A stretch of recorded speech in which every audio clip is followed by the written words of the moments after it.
This video and every video on this channel is made possible by your support on patreon.com/616entertainment. I couldn't do this without you, and your contributions keep this channel alive. You can also grab an official shirt over on prowrestlingtees.com/616entertainment.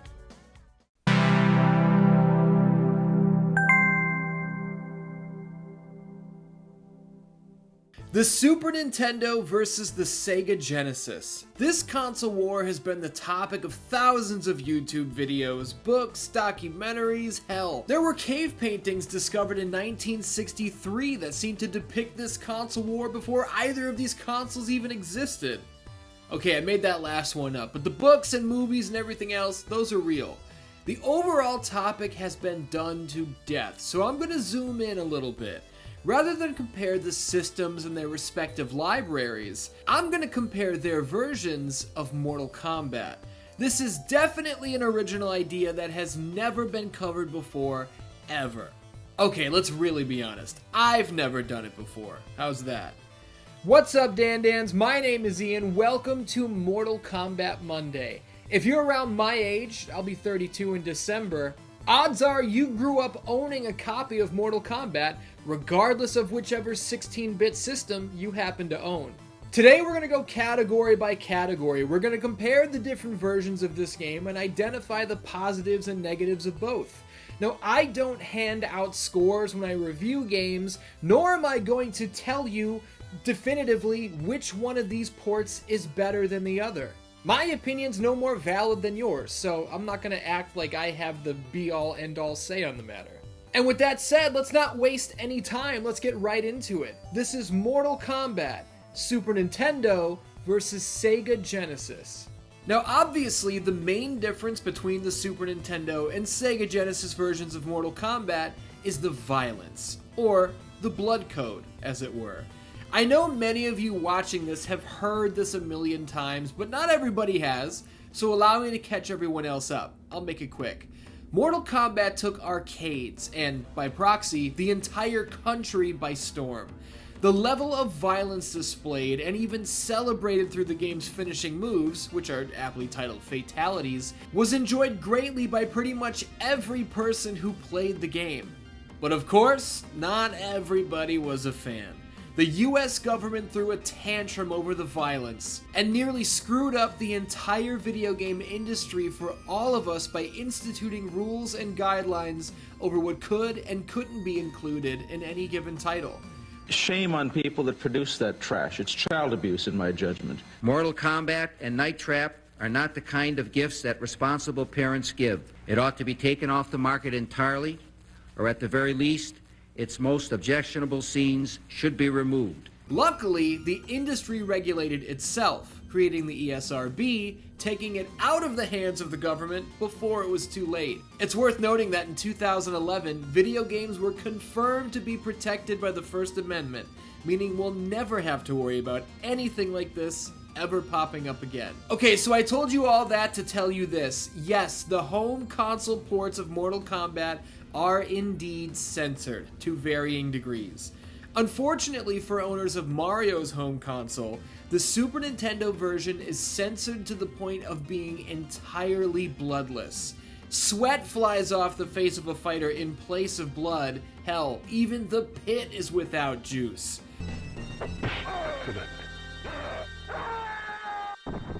What happened?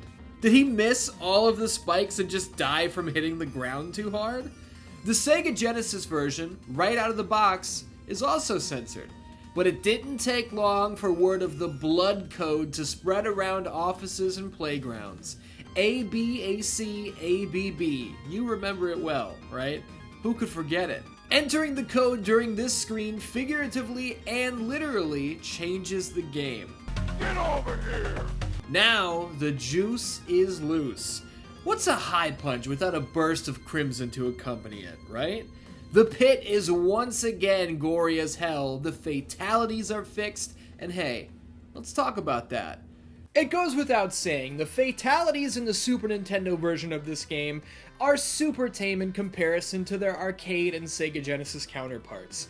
Everybody loves to point out how the Super Nintendo version has no blood. The fatalities are horrible. Some people think that the fatality censoring ruined the game entirely. But not all of these SNES fatalities are garbage. Obviously, Johnny Cage's Super Nintendo fatality is terrible. He'll kick you so hard his foot will, cave in your sternum? Who knows?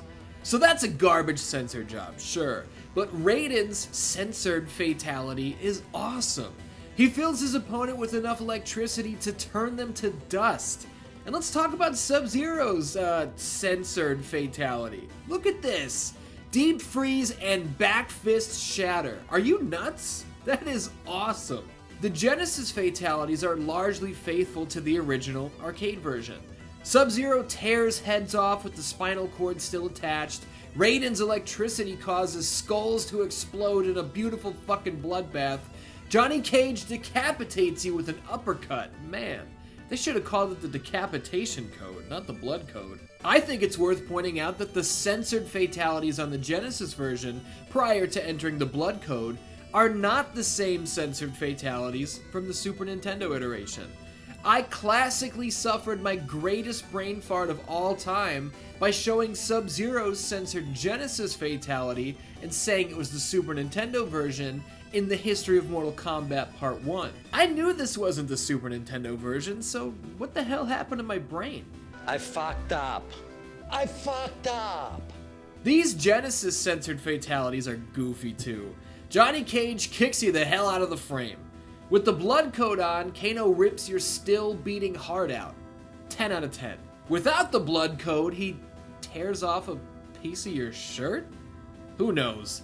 They must have run out of time and couldn't make a new censored animation for Kano. Fuck it, make the heart gray. Moving on. When it comes to the music in each version, both soundtracks are entirely unique. You know, the Super Nintendo and the Sega Genesis did not share the same type of sound chip, so there really would have been no way to make them sound identical, right? Taste is totally subjective, and like I said at the top, my opinion is no more valid than yours.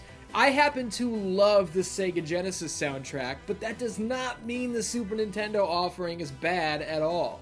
I'm gonna play a couple of these songs one after another. You can let me know in the comments which one you prefer. Fight!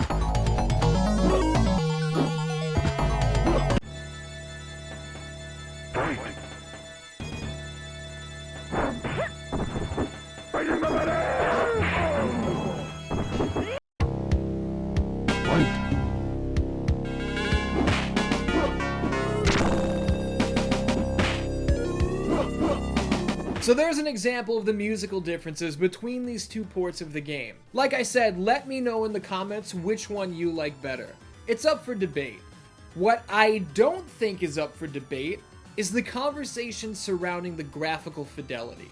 What you're looking at right now is the Super Nintendo iteration of the game. The sprites are clean, the colors are nice, the animations and movements of the fighters are fluid. Now this is the Sega Genesis version of the game. The sprites are way chunkier. The colors are all over the place, and overall, nothing blends together all that nicely. And sure, these 16-bit games would look a lot better on a CRT TV off AV cables, not recorded via HDMI, but you get the picture. What is with the red pixels attached to the characters on the Genesis version? Why did they steal Sub-Zero's signature stance away and stick him with Scorpion's stance? How dare they? Look at how jumpy and framey the fighting stances are in the Genesis, and compare them to the Super Nintendo. There's really no debate. The Super Nintendo version of Mortal Kombat just looks better. Now let's talk about the sound. Just like any other category, both versions have their own gives and takes. The Sega Genesis port lacks a satisfying crash when a fighter takes a bump. The Super Nintendo does not. The Genesis fighters all repeat the same dopey hua hua hua when throwing combos. Whereas the Super Nintendo port features a more realistic set of shouts. Sometimes the Genesis version just feels like there's a ton of sound missing. It's really weird.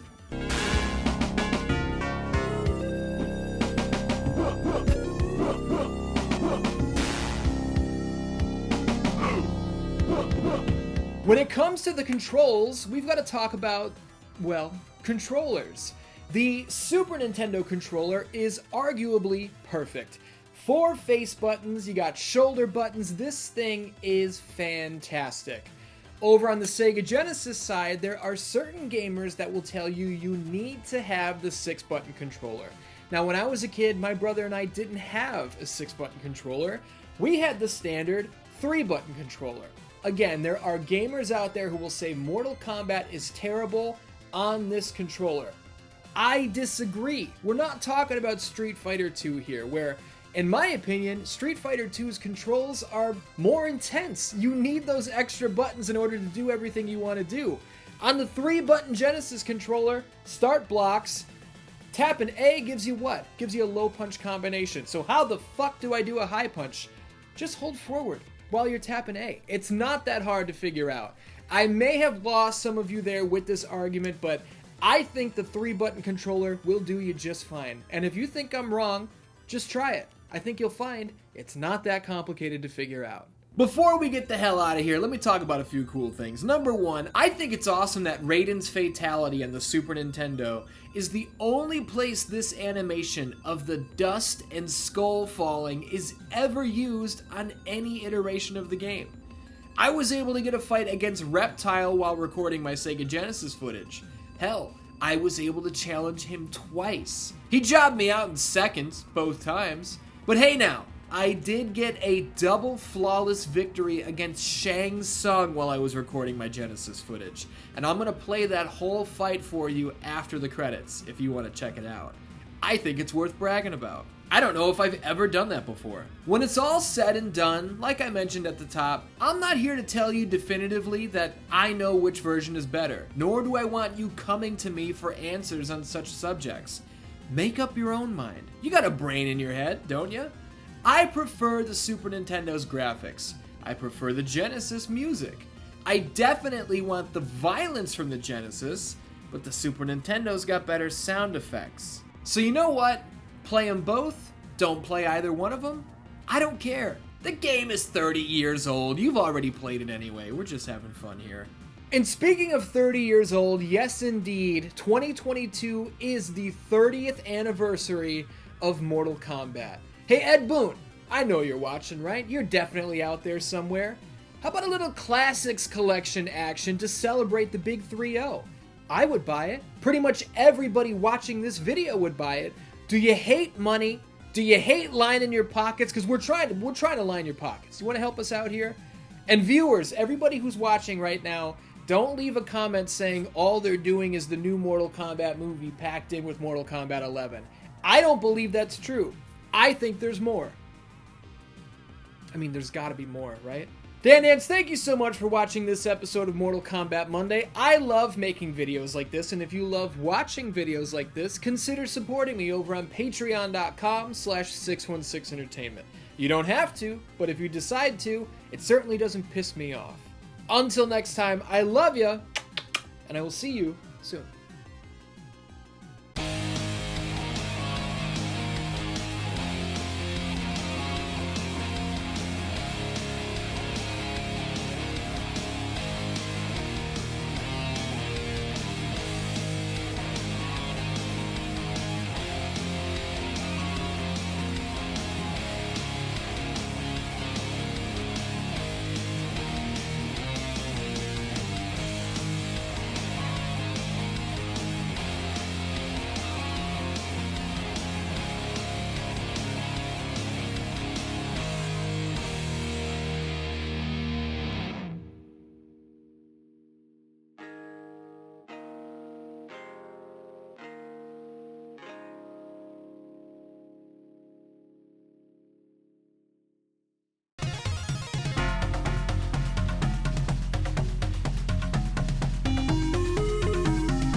Whoa.